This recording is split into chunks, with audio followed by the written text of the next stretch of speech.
Monsieur le vice-président, j'ai bien écouté le ministre introduire les amendements à cette loi. J'ai aussi écouté l'honorable Bretna et ce que j'ai retenu, c'est que la démocratie est très, très importante pour ce gouvernement. La transparence est importante pour ce gouvernement. Et je crois que dans mon discours, à la fin de mon discours, le ministre aura l'occasion, je suis sûre qu'il va saisir l'occasion pour démontrer à la nation à quel point la démocratie et la transparence sont importantes. Monsieur le vice-président, nous sommes appelés aujourd'hui dans cette Chambre à voter 3 amendements au The Outer Islands Development Corporation Act de 1982. Il est vrai que ces 3 amendements mineurs, 3 petits amendements importants, c'est vrai, pour permettre qu'il y ait un représentant du ministère des collectivités locales de siéger sur le bord de l'OIDC. Puisque ce n'est que 3 petits amendements, je ne compte pas faire un long discours. D'ailleurs, très peu, rien que 2 orateurs sur ce projet de loi. Mais, Monsieur le vice-président, nous sommes d'avis qu'au lieu d'apporter ces petits changements en faveur du ministère, il serait opportun d'apporter un changement en profondeur au sein du OIDC pour mieux servir les intérêts des habitants de la communauté agaléenne. Monsieur le vice-président, vous n'êtes pas sans savoir que Agaléga est sous les feux des projecteurs. Il n'y a jamais eu autant d'intérêt, d'inquiétude, de doutes, de questionnements par rapport au sort des Agaléens, par rapport à l'avenir de nos frères et sœurs d'Agaléga. Donc, Monsieur le vice-président, l'heure n'est pas à des amendements timides, administratifs, fonctionnels, c'est l'heure où la vérité, la sincérité a sonné. L'heure est arrivée où vraiment les Agaléens doivent être au centre de toute préoccupation. L'heure est arrivée où les Agaléens doivent participer dans la construction de leur avenir. Ceci dit, Monsieur le vice-président, lorsque nous regardons la composition du board, nous sommes surpris de constater que le board à aucun moment ne mentionne qu'une place est réservée à un natif d'Agaléga ou à un Agaléen. Je ne vais pas relire la composition du board puisque le ministre a déjà fait, donc je l'ai devant moi. Je crois, si je ne me trompe pas, l'honorable Bretna aussi en a parlé. Donc nous avons toute une liste de membres, mais à aucun moment nous voyons figurer sur cette liste un Agaléen. Deuxième point que je relève, que je trouve abusif, c'est que tous les membres du board sont nommés par le ministre. Donc tous les membres du board du OIDC sont nommés par le ministre.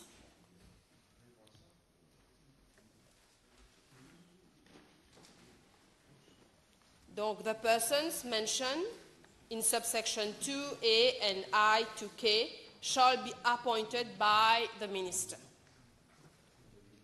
Donc, Monsieur le vice-premier ministre, Monsieur le vice-président, excusez-moi, même si le ministre choisit un Agaléen, le risque est que ça peut être un copain du ministre, puisque c'est le ministre qui choisit la personne. La personne est nommée par le ministre. Et c'est d'autant plus grave car nous avons été, je dois le dire, toute la population a été offusquée, révoltée de voir l'empereur Mahen, les 2 empereurs, se faire accueillir comme des dieux lors de leur visite à Agaléga. Mon point, Monsieur le vice-président, est comme suit. Nous avons aujourd'hui devant nous le projet de loi, le OIDC, à être amendé. Donc, pourquoi ne pas ajouter à ces amendements? Pourquoi ne pas amender cette loi pour inclure des représentants de la communauté d'Agaléga, des Agaléens sur ce board, dans le but de montrer que nous avons à cœur la démocratie, n'est-ce pas l'honorable Retenant? Que nous avons à cœur les Agaléens et pas seulement l'île Agaléga pour ce qu'elle représente en termes économiques et stratégiques dans la région. C'est la proposition du PERMSD que nous donnons plus de place aux habitants, qu'il y ait une contribution participative, donnons aux Agaléens la place qui leur revient. Monsieur le vice-président, toujours concernant les amendements, nous sommes d'avis que le OIDC gagnerait davantage, les Agaléens gagneraient davantage si un représentant de l'Église catholique pourrait aussi siéger sur le board. Tout de suite, je vois, tout le monde se pose la question, pourquoi l'Église catholique? Monsieur le vice-président, savez-vous que l'Église catholique y est présente depuis plus de 150 ans? Savez-vous que l'école appartenant à l'Église catholique a eu une très belle performance en termes de résultats académiques et d'accompagnement des élèves? Donc, Monsieur le vice-président, ce dont la OIDC a besoin, c'est des experts, oui, des gens qui puissent exécuter des projets, oui, des projets d'infrastructure, mais aussi et avant tout, des gens qui connaissent la réalité, la spécificité, le vécu, l'ambition, le rêve des Agaléens. Agaléga a besoin d'être d'abord aimé. Agaléga a besoin d'être compris et d'être protégé. Agaléga n'a pas besoin d'être désiré, d'être envié, d'être lorgné, d'être convoité. Monsieur le vice-président, faisons de la place pour les Agaléens et les amis d'Agaléga.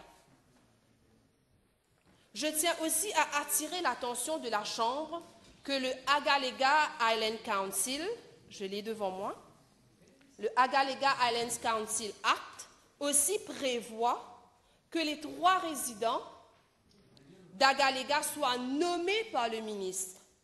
Il y a 3 résidents, 3 Agaléens sur ce conseil, sur ce council, mais là aussi, ces 3 Agaléens sont choisis, sont nommés par le ministre. D'ailleurs, tout comme le OIDC Act, le board aussi du Agaléga Island Council est nommé par le ministre, tout le board. Monsieur le vice-président, ce soir, j'aurais tant aimé parler de ce qu'on appelle, de ce que tout le monde appelle, dans la presse on en parle, de ce qu'on appelle un génocide à mort lente. Un génocide à mort lente. Mais je sais que vous allez me rappeler à l'ordre, me disant que c'est hors sujet, que cela ne concerne pas les amendements appropriés. Okay? Et vous avez raison, je ne vais pas parler dessus, je ne fais que mentionner, je ne peux pas parler sur Agaléga sans mentionner ce que les gens qui savent, qui connaissent Agaléga, nomment comme un génocide à mort lente. Toutefois, Monsieur le vice-président, il faudrait trouver du temps, de l'espace, pour que le gouvernement aborde ce sujet en toute franchise. Vous savez tous de quoi je parle. Pourquoi tous les nouveau-nés, c'est-à-dire toute la descendance agaléenne, voient le jour à Maurice, malgré la présence d'un service hospitalier sur l'île? Et l'acte de naissance de ces nouveau-nés est donc établi à Maurice, sans mention de leur origine. Autre point, Monsieur le Vice-président, cette fois-ci concernant le OIDC, puisque, si je comprends bien, le gouvernement est de bonne foi et que ces amendements vont aider à faire concrétiser, à faire bouger les projets dans l'intérêt d'Agaléga. Donc, nous proposons d'aller plus loin dans cette démarche. Employer des Agaléens vivant à Maurice au sein du OIDC. À ce jour, aucun Agaléen n'est employé au OIDC.